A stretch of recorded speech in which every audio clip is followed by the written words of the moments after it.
दे सलामी इस तिरंगे को जिससे तेरी शान है। सर हमेशा ऊंचा रखना है इसका जब तक दिल में जान है। जय हिंद। मैं cadet Anees Singh, regimental number UP 2021 SDA 461562 55 UP battalion NCC Kanpur से हूँ। आजादी के इस अमृत महोत्सव में मैं आज नेशनल एजुकेशन पॉलिसी, राष्ट्रीय शिक्षा नीति पर बोलने जा रहा हूं। राष्ट्रीय शिक्षा नीति, इसकी हमें जरूरत क्यों पड़ी, क्यों लागू किया गया इसे? तो आइए इसके लिए हम पहले हिस्ट्री में जाते हैं।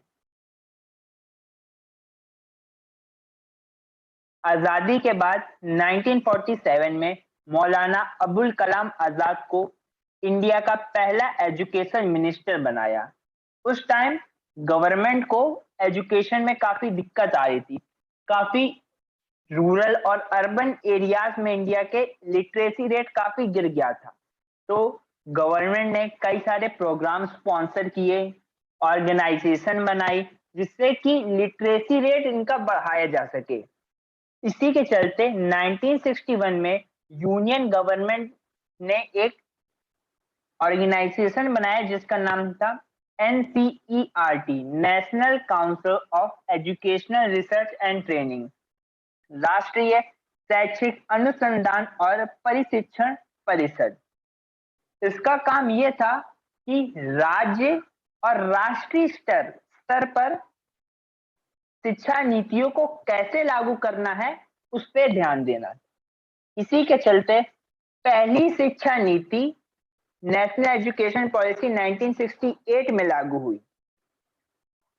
उस time prime minister Indira Gandhi ji की गवर्नमेंट थी।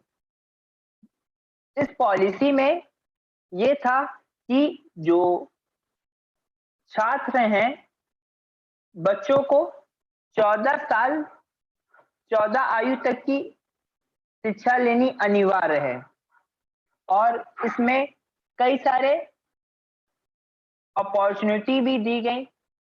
संस्कृत लैंग्वेज को लागू किया गया जिससे कि भारत के कल्चर से बच्चे जुड़े रहे और जो गवर्नमेंट थी उसने नेशनल इनकम का 6% एजुकेशन पे खर्च करने को कहा। उसके बाद नेशनल एजुकेशन पॉलिसी 1986 में दोबारा लागू की गई। उस टाइम राजीव गांधी जी की सरकार थी और उन्होंने मेन मुद्दा इस बार वुमेन, SC ST, जो लोअर कास्ट के लोग थे उन पे किया फोकस, क्योंकि ये लोग इन लोगों के बच्चे ज्यादा स्कूल नहीं जाया करते थे। तो इन्होंने इसका एक सॉल्यूशन निकाला, ज्यादा से ज्यादा जो टीचर थे वो SC ST वुमेन्स को रिक्रूट किया, जिससे कि उनके बच्चे ज्यादा से ज्यादा स्कूल आए।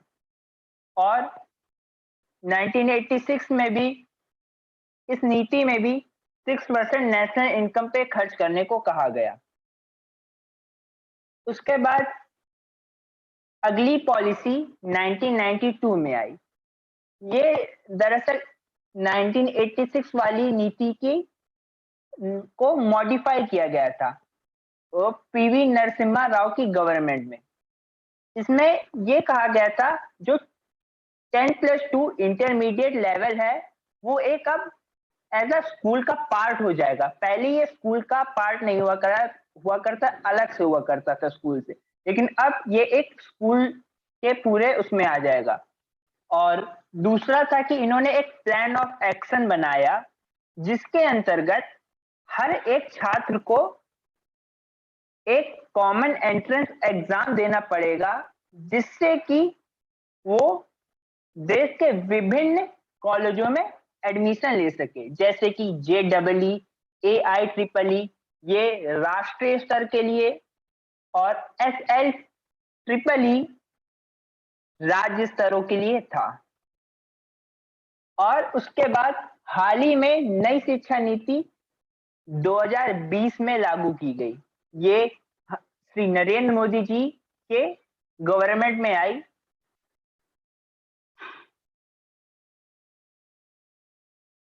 ये शिक्षा नीति 29 जुलाई 2020 में लागू की गई और इसका एम था कि जो राज्यों में जो जीडीपी आ रहा है वो 3% से बढ़ा के 6% किया जाए और 2040 तक जो पॉलिसी का एम था वो कि जो एजुकेशन है इंडिया की उसको ट्रांसफॉर्म किया जाए एक और बेटर कंडीशन में। और सेकंड एक बहुत बड़ा चेंज आया कि जो पहले 10+2 का स्ट्रक्चर हुआ करता था उसको 5+3+3+4 के मॉडल में डिवाइड कर दिया गया कुछ इस तरीके से, जिसमें पहले 5 वर्ष को फाउंडेशन स्टेज में 2 भागों में डिवाइड किया गया, एक 3 वर्ष एक 2 वर्ष। 3 वर्ष में शुरुआती 3 वर्ष में एक बच्चे को pre school, anganwadi, UKG, LKG जैसी पढ़ाई करनी जिसकी उम्र 3 से 6 साल के बीच में होनी चाहिए और उसके अगले 2 साल में कक्षा 1 और कक्षा 2 में छात्र को पढ़ना है जिसमें छात्र की आयु सीमा 6 से 8 तय की गई है। उसके अगले 3 साल जिसे प्रिपरेटरी स्टेज कहा गया है उसमें छात्र कक्षा 3 से 5 के लिए होगा और उसकी आयु सीमा 8 से 11 तय की गई है। उसके अगले 3 साल में छात्र बच्चे कक्षा 6 से कक्षा 8 में पढ़ेंगे और उसके लिए आयु सीमा 11 से 14 वर्ष तय की गई है।